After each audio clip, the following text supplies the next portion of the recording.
It's the Friday Morning Rant with Shane Halfyard. So, I'm going to just give it the disclaimer.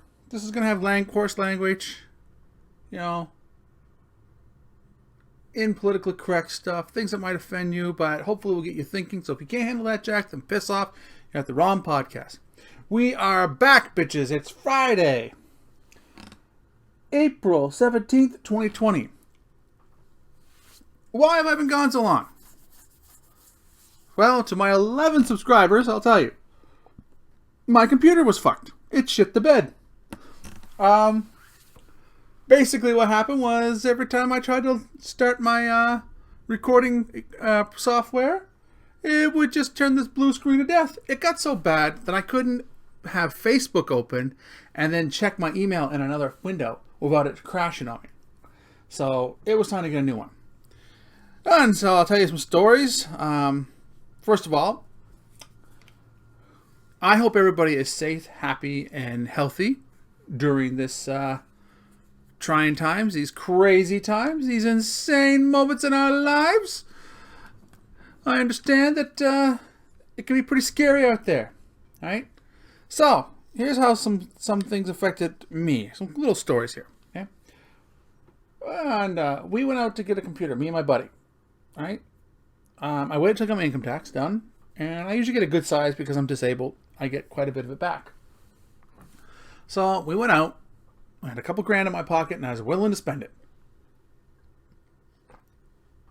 First of all, I checked online to see if the Best Buy in my area was open. It said it was. So we went. We're about to go inside. The guy goes, "Hey, you can't come in here." "Oh, I'm sorry, sir. You're closed?" "No, it's for online pickups only. So if you ordered something online and it's here, I can go get it for you. But other than that, you can't come in the store." So I said politely, "Well, I wish you had to put that on your webpage because it just says you're open, right? Like it just said your store hours are open. You didn't say anything about pickup on there." And it is what it is, and I wasn't going to argue with the guy about it. It ain't going to do no good. Everybody's scared right now. The social distancing, I understand that. Here's another. So anyway, finish the story with the computer. So my buddy and I went to a few other places. Some were open, some were not, but we couldn't find what I was looking for. So we came back home. He ordered online for me what I needed, and I paid for it, and it's done. And it came in about last week, and my buddy hooked it up for me, and we checked all the bells and whistles. It's working, and we're happy. So I got it. I'm back. Here we go. Now, here's a fun story, right?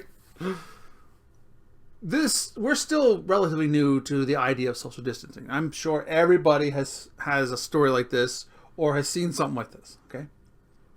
My wife and I were going to go to the CIBC bank. We had to withdraw some money. So, we go there and we're seeing all these chairs along the sidewalk. I'm like, what the hell is that about? And all these people standing around. So we just pass them and go up the steps. So the security guard steps up and says, "Excuse me, but the end of the line's over there, and we're just practicing social distancing. That's why there's chairs spread apart."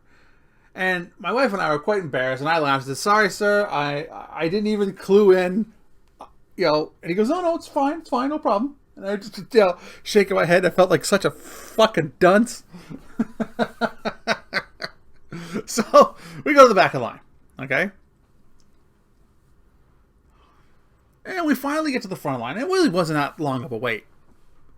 But then there's this fella comes up. And he is mad. And while we're waiting in line, the manager would come out of the CIBC and approach us individually saying, "Excuse me, why are you here to bank?" Because if you're here to pay bills or to do something else, like open up an account or whatever, he was going to take you in and help you or do what he can to help you outside. Just to get the line moving, So this guy comes and goes, "Hey, I want you to get all my fucking money." I'm like, all right, I know this tone. So instead of watching the line ahead of me, I'm watching this guy. Because if this guy, the manager is this tiny little man, okay? Not super short, but just rail thin, right? And so I'm watching this guy, because if this guy makes a move towards the manager, I'm jumping him. I'm grabbing him, right? Because I'm closer than the security guard. Right? I'm way closer. Like, I'm literally so close that I could reach out and smack this guy already. So I'm ready. I'm just 6 feet away from him. So I couldn't actually reach out and smack him. But I'm close, right? So I'm listening to this guy. He goes, yeah, I deposited my check yesterday at noon, and I need my $2,250 right fucking now. I got fucking bills to pay, fucking rent to pay. You get in there, you get my fucking money. And I'm like, oh, this guy should be a diplomat. I say that to my wife, and my wife is looking at me like, shut up. I'm like, why? Why am I going to shut up? Look at this little fucker. He's all mouth. So the guy takes it like a champ. The manager, man, there's a reason why he's the manager, because he said to the guy, goes, first of all, sir, you deposit your check yesterday. It's going to take a little longer for that to go through. That's just standard banking policy. Second of all, I can't help you right now. There's a lineup. You have to go to the end of the line, and you have to wait. And I'll be happy to try to help you out then. Well, you're not going to get my fucking money? No, sir. I can't help you right now. The end of the line is that way. And he points down to the end of the line. And I'm like, man, this dude, I like this manager. He just, not even blinking, not even showing any sign of like what the guy says is bothering him, right? And I was like, I like this guy. This guy's a pro. So the guy that desperately needed his money leaves. He's gone.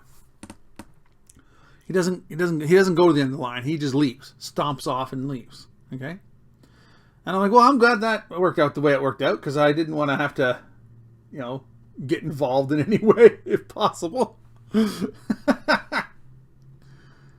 So that was that. So then, while we're still waiting, this other fella shows up, quickly assesses the situation, and goes to the back of the line. And when that guy's way smarter than us, honey. We didn't even look at the line. We just tried to go into the bank. So yeah, so that's been going on, right? We have to make adjustments, right?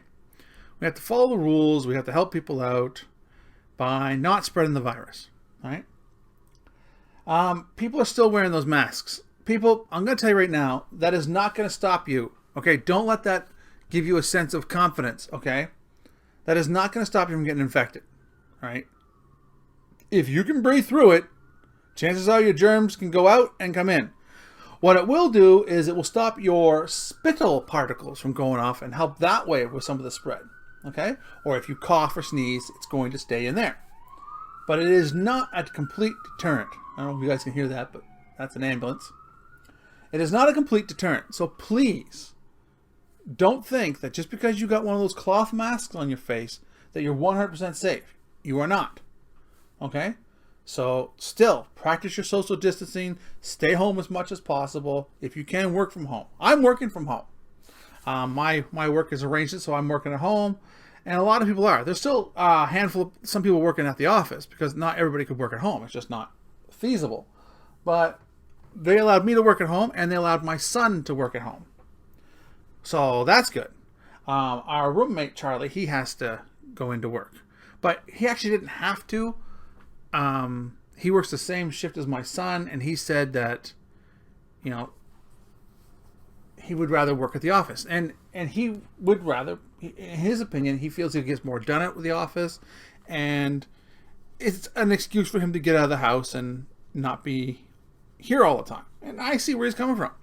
I would have stayed at the office, but my wife is getting quite nervous about what's going on. We have a little girl, so she wanted me to work at home, so I asked to work at home. So that's the whole thing right there. What are all you guys doing to stay safe and keep occupied and all that fun stuff? You practicing the social distancing? I hope so. I saw that our great Prime Minister Trudeau got a little slack for going to his cottage where his wife was. Right? Guys, back the fuck off him, would you? I mean, Do you think he really needs to stay where he is all the time? He drove to his cottage, and they stayed inside. Maybe they went for walks around the woods and stuff. Right? He's going from one of his homes to another one of his homes. He is not breaking any rules. Right? Let him be with his wife. Let him take a break. The man's under a lot of stress, a lot of pressure. Dude aged like 10 years in the last 3 months. So just, back the fuck off. Right? If you had a summer home, goddamn well you'd be going to it, right? Don't fault him for having a cottage. Just calm down. The social distancing and the only one person out going shopping and all those little things are put into effect to minimize the damage. And it's thus far has been working. I know you don't think it has. I know a lot of you are very scared of this coronavirus. All right? And I can understand that. I get it. Right? It's a very scary thing.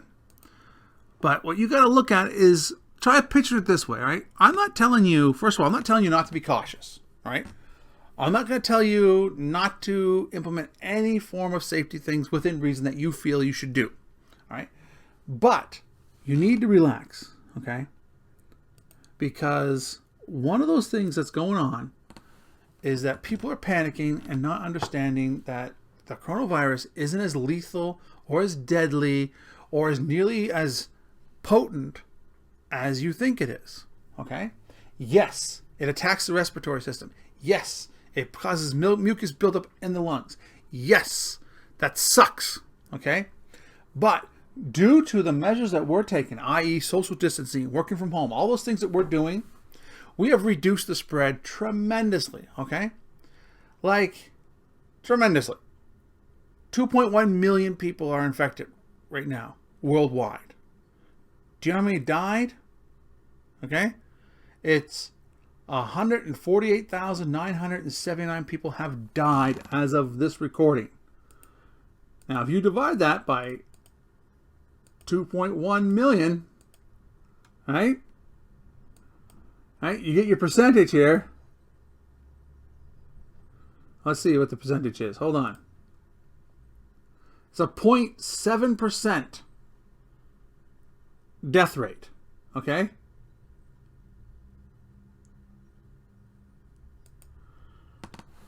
Do you get that? That means you got close to 99% chance of surviving this. Okay? Maybe a little more. Maybe a little less. My point is, it's in the high 90s that you're going to survive this. That you're going to be okay. Now, I'm not saying that. I'm not trying to downplay the deaths of these people. Okay? That's not what I'm doing. Please don't think I am. What I'm trying to say is that it could be worse. All right? The pandemic back in 1918 of the Spanish flu has killed a minimum of 17 million, but they believe it could have killed up to 100 million due to related deaths of the flu. Like the flu turned into pneumonia, the flu causing other respiratory problems which could cause a heart attack. But they know that it's a minimum of 17 million people worldwide. We haven't even hit 1 million yet of deaths. Okay? So we're doing all right. Now, I had said this to a friend of mine. I said the flu is far more dangerous and people aren't, quarantining themselves from that because I feel that there's a little too much. I think some of the businesses with precautions could have stayed open and some of the small-time businesses could have stayed open with, precautions, right? But they didn't want to do that. They wanted to shut down. And I do see their point of it, and I respect it. I'm not trying to downplay the governments of the world for doing that. I'm just saying that I feel that they could have implemented something more. And maybe they just didn't know what to do yet. Okay? Because I'm willing to bet, some of these people are saying that this could go on for 2 years. I'm willing to bet there's no way businesses are going to stay shut down for 2 years. I think what's going to happen is they're going to implement, certain rules for the businesses to open and run, and we're going to have to respect those. But anyway,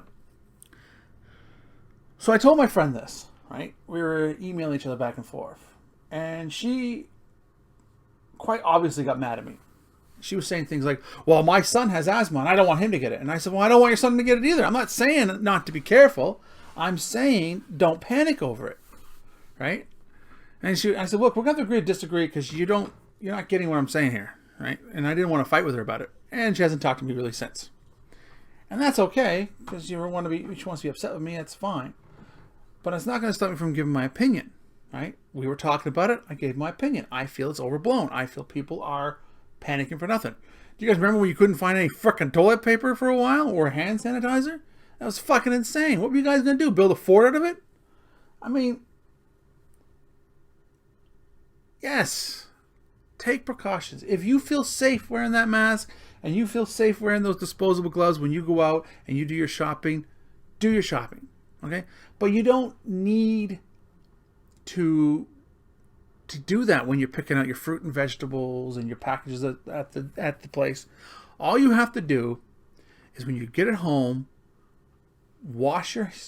take a shower, take care of those vegetables, wash those vegetables thoroughly, wipe down your packages with a wipe, and you're going to be fine. Okay? You just take reasonable precautions and you're going to be all right. I think the parks should be open. I think that children need a place to play. I think that, we could schedule certain time periods. Say like in the early morning when the sun's not so bright, you could put the younger children. And then in the afternoon, the older kids. And in the evening, maybe a healthy mix. I don't know.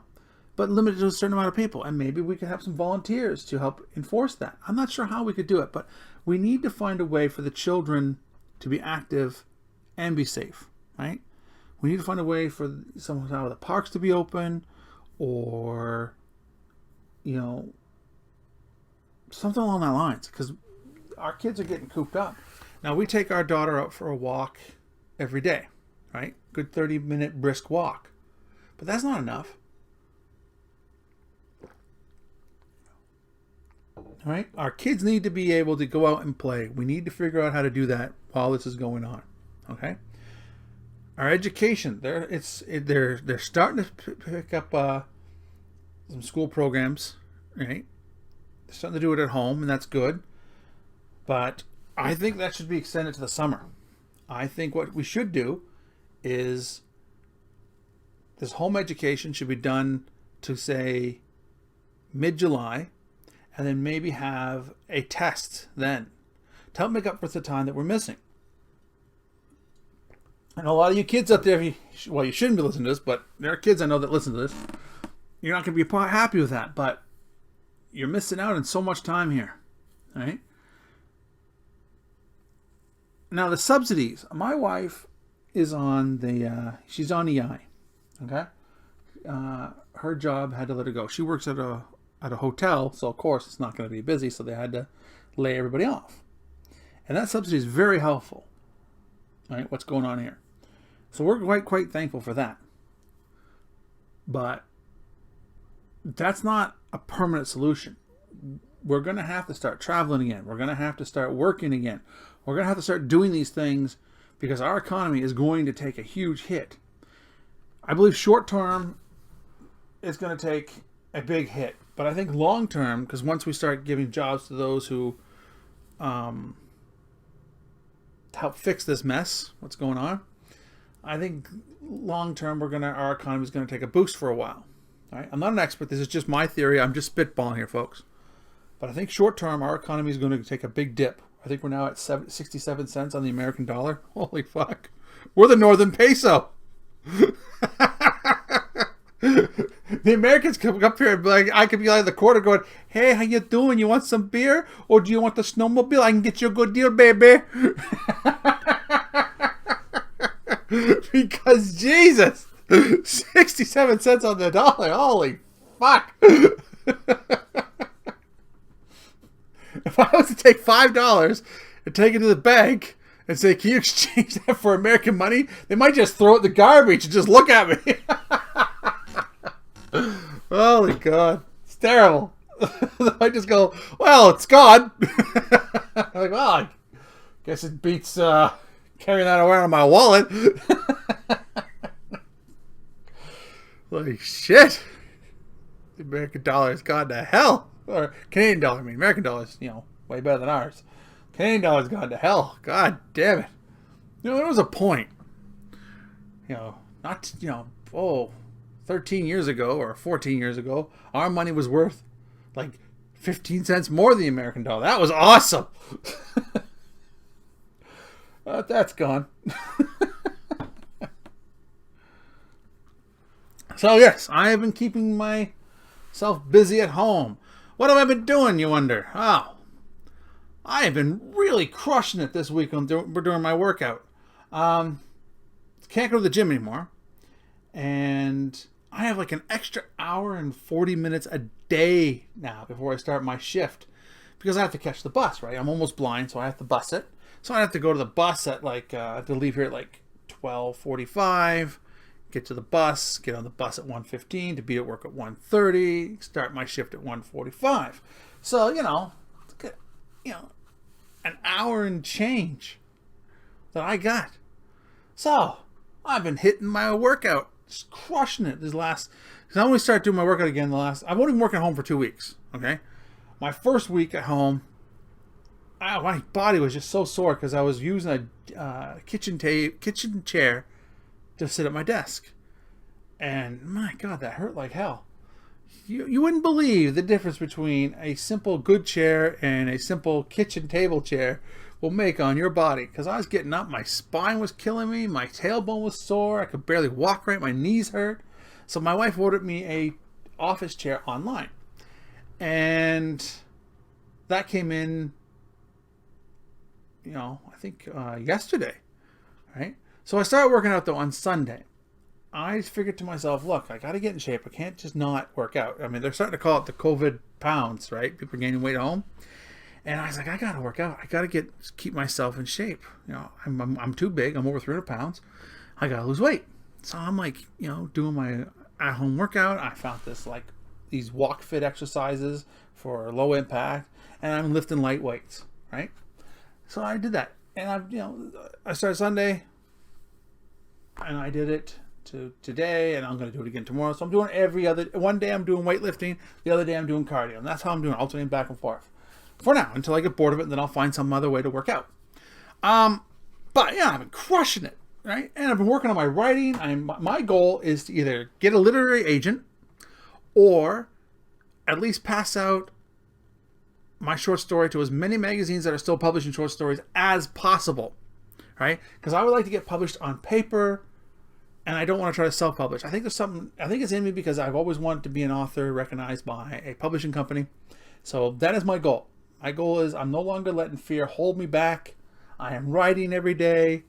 I am working out every day, and I am doing the best I can to make the best of the situation, right? I have a little extra time, and I am doing it, right? And my wife has been very supportive.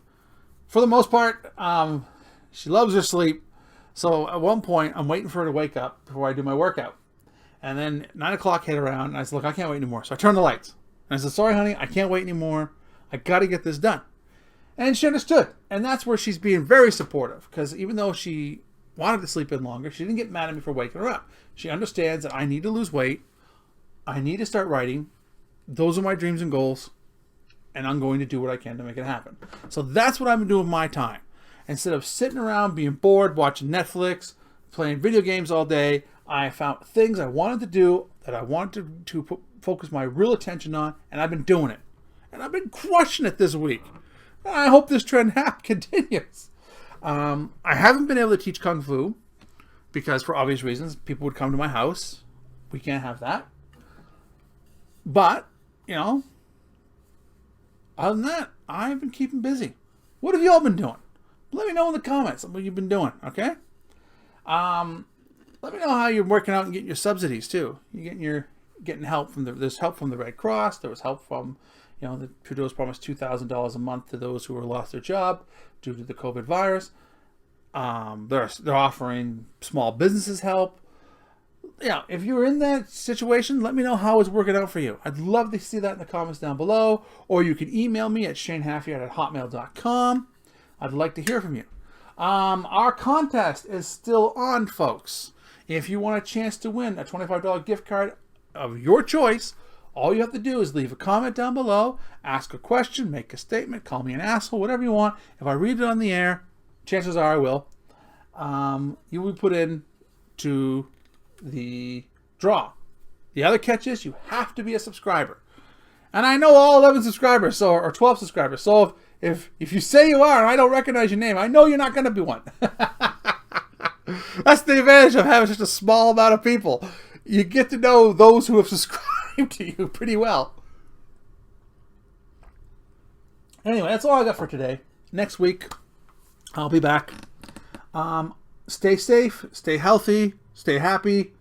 Remember, lean on your loved ones. Don't lash out at them. And until next week, take care. Bye.